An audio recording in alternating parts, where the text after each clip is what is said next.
ka naririnig ng akusasyon ng nakawan dito sa ating gobyerno? Corruption in government. Naririnig nyo ba na millions ang ninanakaw? Hindi, di ba? Ang naririnig nyo, billions ang ninanakaw sa budget natin.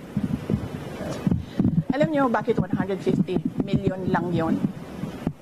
Kasi kinompute yun kung buwan-buwan ano ang gagawin at ano ang i-implement. Napakaliit na amount ang 150 million.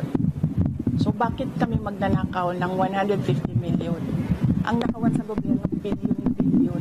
Ginamit yun sa trabaho. Bakit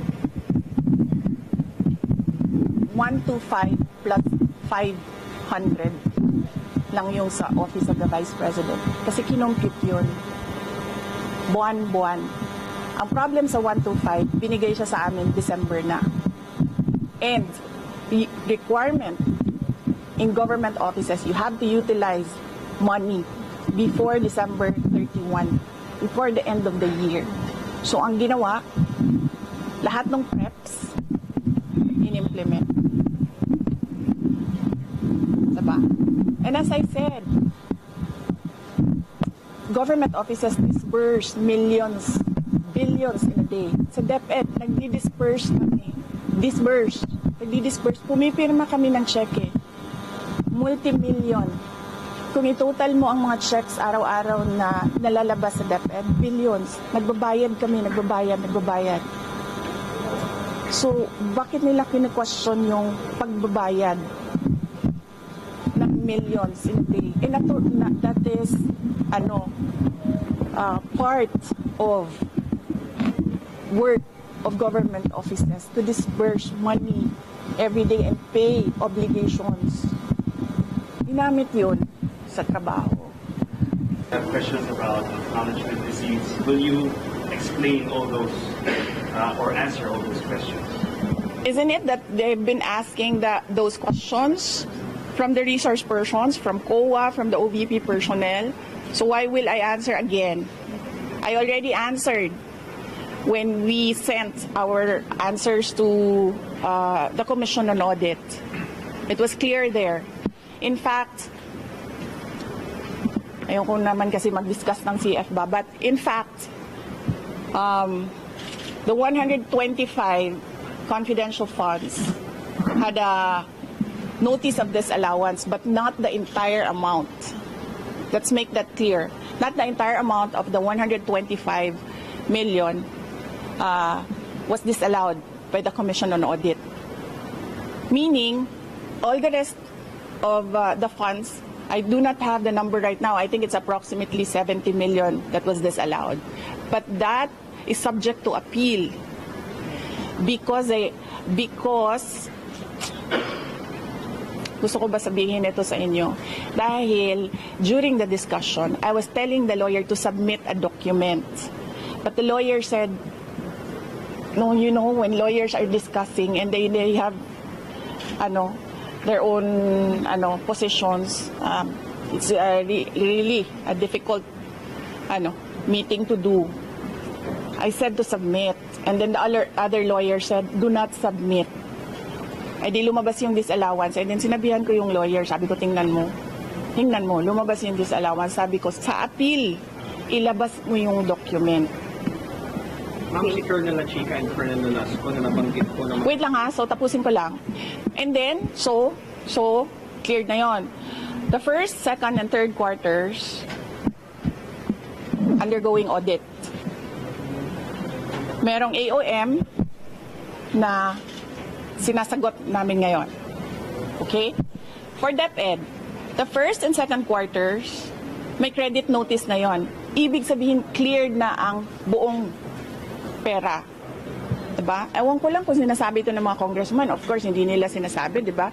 Because they want to present their own narrative. Tapos na yon. The money in DepEd, first and second quarter, cleared with credit notice. The ongoing audit is on the third quarter only. And it's ongoing. So you cannot question an ongoing audit.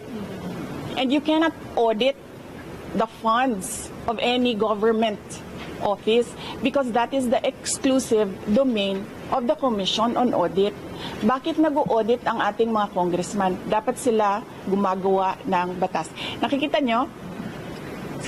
Sinasabi na nila ngayon, in the proper time, we will legislate. Kasi sinasabi namin where is the proposed legislation? Hinahanap namin. So ngayon, dinadagdag na nila yon. Madali lang naman siya Pakinggan nyo lang, basahin nyo lang lahat ng mga nangyayari. Madali lang maintindihan kung anong ginagawa nila. Okay? Last question, please. Last question.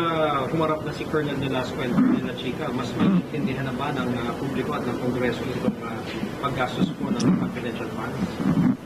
Really, I still say that confidential funds, the use of confidential funds cannot be divulged. Sinasabi ko pa rin yan.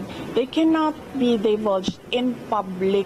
It will compromise lives and security of personnel who are cooperating or who are nandoon sa kabila na asset. You cannot do that. That is why it is called confidential funds. Executive Secretary, let's get your reaction to sa comment ko ng ilang congressmen na parang humaharap sa pagdilihan. Oo, kasi tineterrorize nila. Of course, magkakasakit talaga ang tao na hinaharas mo, tineterrorize mo. Ako lang naman ang hindi nagkakasakit dahil politiko ako. You can terrorize me and harass me all you want. It does not matter to me. Pero these are ordinary Office of the Vice President employees. They are not politicians. They are ordinary citizens. So, pag hinaras mo yan, terrorize mo yan, ganyan talaga mangyayari. Sinasabihan ko yung doktor kagabi, Dok, i-clear nyo yan na mag-attend ulit. Kung sa susunod, diretsong stroke na yan. Ngayon, swerte tayo, hindi na stroke, hindi na heart attack. But the family has a history of heart attack. Lahat ng kanyang ang parents and some, I think some relatives, heart attack lahat ang ikinamatay. So, ano ba? Papaupuin pa ba natin doon? Tapos antayin natin, ay na heart attack. Kay Ma'am Gina ito. Yes. Diba? So, yes. So, yes. Yes, Mr. Bilyonaryo, pahingi ng pera. Critics did Yes. Of course, you've already said that you're here almost 24/7 because you're concerned about your staff. Yes. Some of your critics say you're here 24/7 because you're afraid they might say something, might divulge something that might incriminate you. They are attending Yusek Lopez attended the hearing. They can ask her questions there. I was not there when Yusek Lopez attended the hearing, so I was not there to influence her and tell her what to answer. If you saw me yesterday, I was not looking at Gina Acosta. I was studying. I was reading laws. I was studying the rules of the... Para na akong congressman ngayon, tanong niyo ako kung anong rules nila. I was studying the rules of the House of Representatives. I was not looking at her. Pinapabayaan ko siya sumagot. Siguro umiiling-iling ako paminsan-minsan dahil I feel na hindi dapat dinadivulge sa public yung ibang mga sinasabi na ng kasama ko, pero wala akong magawa. Wala akong magawa. Kasi ayaw namin na ma-detain sila. So, sumasagot talaga sila. Si Edward Fajardo, not once did I coach him. Pero si Gina, I helped her with the term detail. Kasi she was trying to remember kung anong tawag nung isang tao na galing sa isang opisina, na nililipat sa isang opisina, and that is called detail. So I told her detail, and she said details. Yung money yung CF is from SDO, dumidiretso daw sa mga security officer. Yun talaga mamang nature ba ng confidential funds? Yes, there is an SDO and there is a security officer and there is a head of agency. So, ako yung head of agency, may SDO kami, may security officer kami. Ganun talaga ang structure. Again, sinabi ko ito sa mga, wala kasing mainstream noon ba? Again, so alam natin lahat ng, mahalikan ko na yung Mike, please. ayoko itong pula.